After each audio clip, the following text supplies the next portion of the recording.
Ladies and gentlemen, and dear friends of FSWC, good evening and welcome to Spirit of Hope 2024, a night to honor our allies. First, I want to thank everybody in this room for being here this evening and for supporting us. This is, by far, the largest turnout for Spirit of Hope in many years. Please know we don't take it for granted, especially in these difficult times for the Jewish community. Since we last hosted Spirit of Hope a year ago, our community has endured significant challenges in the face of the worst surge of sustained anti-Semitism that Jews have experienced in Canada. Disturbingly, this virulent anti-Jewish hate shows no sign of abating anytime soon, as reflected in the streets of our major cities, on university campuses, and on social media. For Jews everywhere, starting with the soul-crushing nightmare Israel suffered on October 7th, 2023, and continuing right up until today, this is the darkest and most traumatic period since the Holocaust. No more so than for Canadian Iris Weinstein-Haggai, who is with us here this evening. On that Black Saturday in southern Israel, her mother, Judy Weinstein-Haggai, who grew up in Toronto, and her father, Gadi Haggai, were murdered by Hamas terrorists while on their morning walk in kibbutz near Oz, where Iris was raised. Hamas then took their bodies, which are still being held in Gaza. Iris has been advocating tirelessly for the return of her parents' bodies, for a respectful burial, and a chance to say goodbye. Thank you for being here tonight, Iris.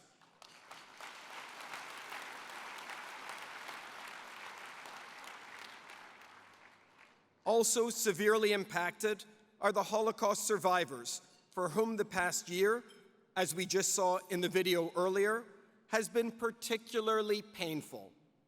For them, the atrocities of October 7th and the anti-Semitic onslaught since then harken back to what they lived through as children, which makes the presence here this evening of 12 Holocaust survivors especially poignant.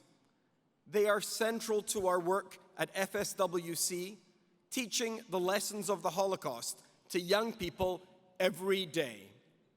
I'd like to ask the following remarkable men and women to stand for a moment so we can show them all our utmost respect and appreciation. Joseph Sippen, Yolanda Engel, Esther Fairblum, Peter Hajnal, Denise Hans, Renate Krakauer, Rose Lipsick, Eva Meisels, Saul Naiman, Andy Retty, Stefania Sitbon, and Gershon Villinger. Please stand.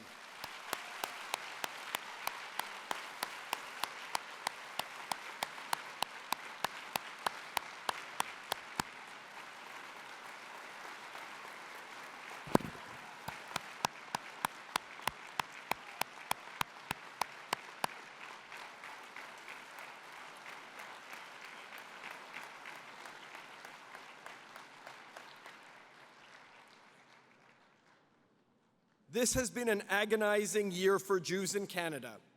We've been shocked by the relentless targeting of our community, with frequent attacks on our synagogues, schools, local community centers, and Jewish-owned businesses. At FSWC, this has meant rolling up our sleeves and an all-hands-on-deck approach, both in our education work and in our advocacy efforts, addressing seemingly endless incidents and issues involving anti-Semitism and other forms of hate. While it's been a terribly somber year, there have also been some incredible glimmers of light, many emanating from people who are with us here this evening. These most worthy individuals are a silver lining to the turbulence we're living through.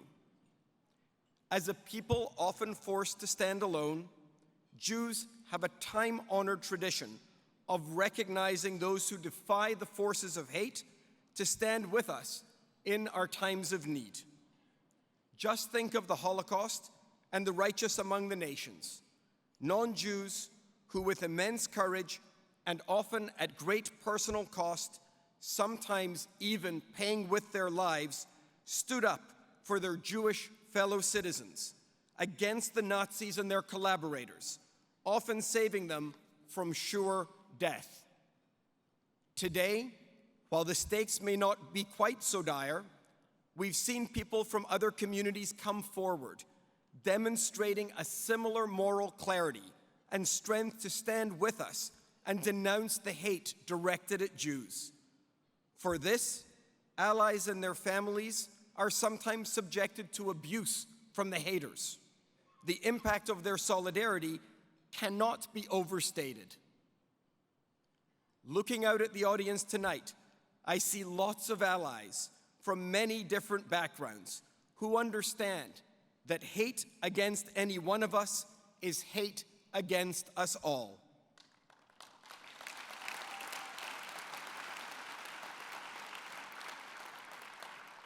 And that when we allow our society to become infected by this poison, it endangers all of us, including our children and grandchildren. But we stand here tonight with a positive message, a message that must resonate well beyond this room. This event has been called Spirit of Hope for a long time. This year, the name could not be more apt.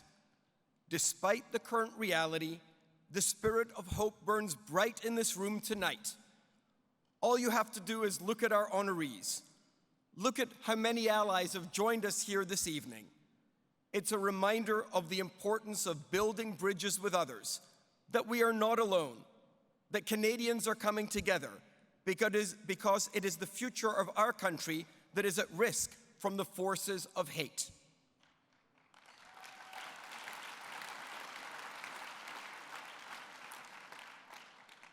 Under the Spirit of Hope banner here this evening, we know the alternative to hope is despair or panic or retreat. And I, you, all of us, won't give ground in the fight for the Canada we all love and cherish so much.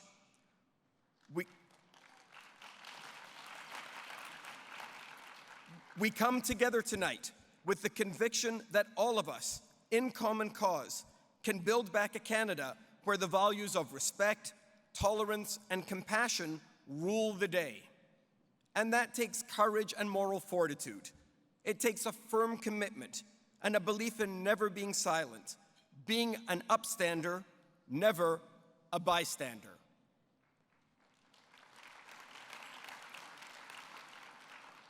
That's what each of our allies here tonight has shown. When the Jewish community needed them most, they took a stand and showed themselves as true allies. That's why the theme for this evening is honoring our allies, from our keynote speaker, Dr. Phil McGraw, to 8 extraordinary men and women from diverse backgrounds: Caroline Demore, Father Raymond D'Souza, General Rick Hillier, Harry Laforme, John Love, Victoria Mancinelli, Raheel Rasa, and Rocco Rossi. Each is a beacon of friendship, courage, and moral clarity.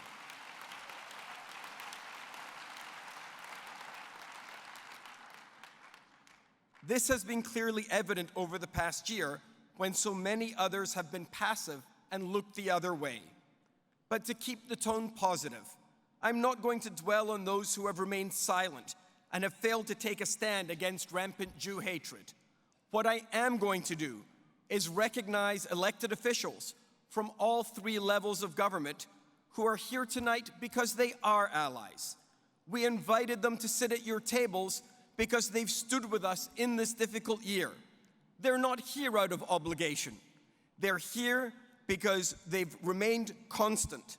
They haven't tried to play both sides. They haven't ducked and run for cover when the heat was on. They've stood with us. I first want to acknowledge 3 individuals not in the room, 1 from each level of government, each exemplifying the importance of leaders leading. Ontario Premier Doug Ford, who was with us at our reception earlier this evening.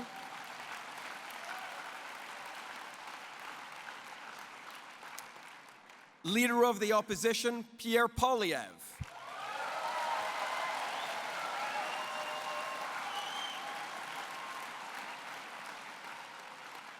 And Vaughan Mayor Stephen Del Duca.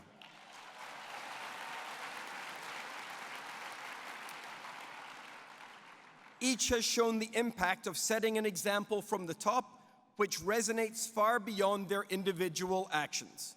For that, these three leaders deserve our recognition, praise, and thanks.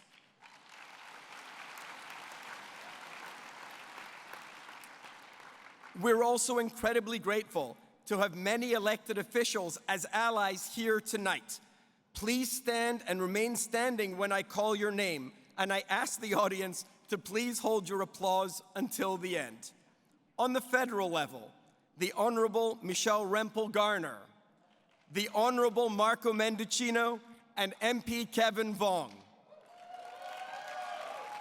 From Queen's Park, Attorney General Doug Downey, Solicitor General Michael Kersner, Minister of Tourism, Culture and Gaming Stan Cho, Minister of Education Jill Dunlop, Minister of Energy and Electrification Stephen Lecce, Minister of Colleges and Universities Nolan Quinn, Minister of Transportation Prabmeet Sarkaria, and MPPs Robin Martin and Laura Smith.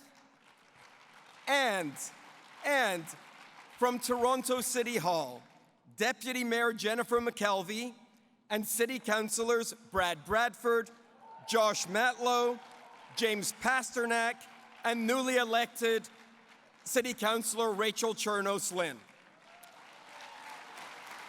One more. We're also honored to have with us Canada's Special Envoy on Preserving Holocaust Remembrance and Combating Anti-Semitism, Deborah Lyons. Thank you to all of you for your resolve in standing with us and standing for what's right.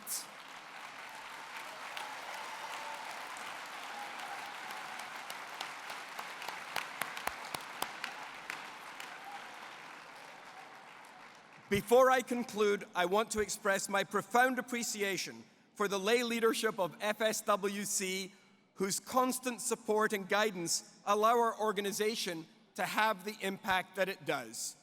I owe a special debt of gratitude to our incredible chair, Fred Wax, who never ceases to amaze me with his boundless commitment to the values and objectives of FSWC.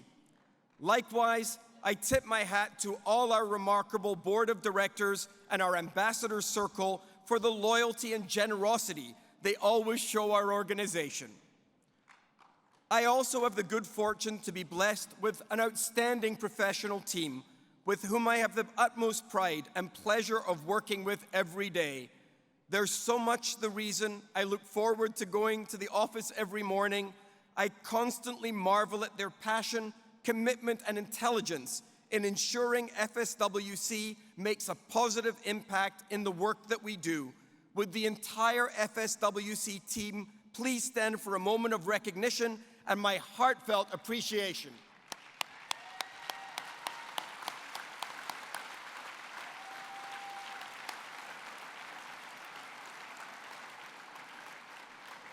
To everyone in this room, thank you again for being with us this evening, and thank you for your incredible support.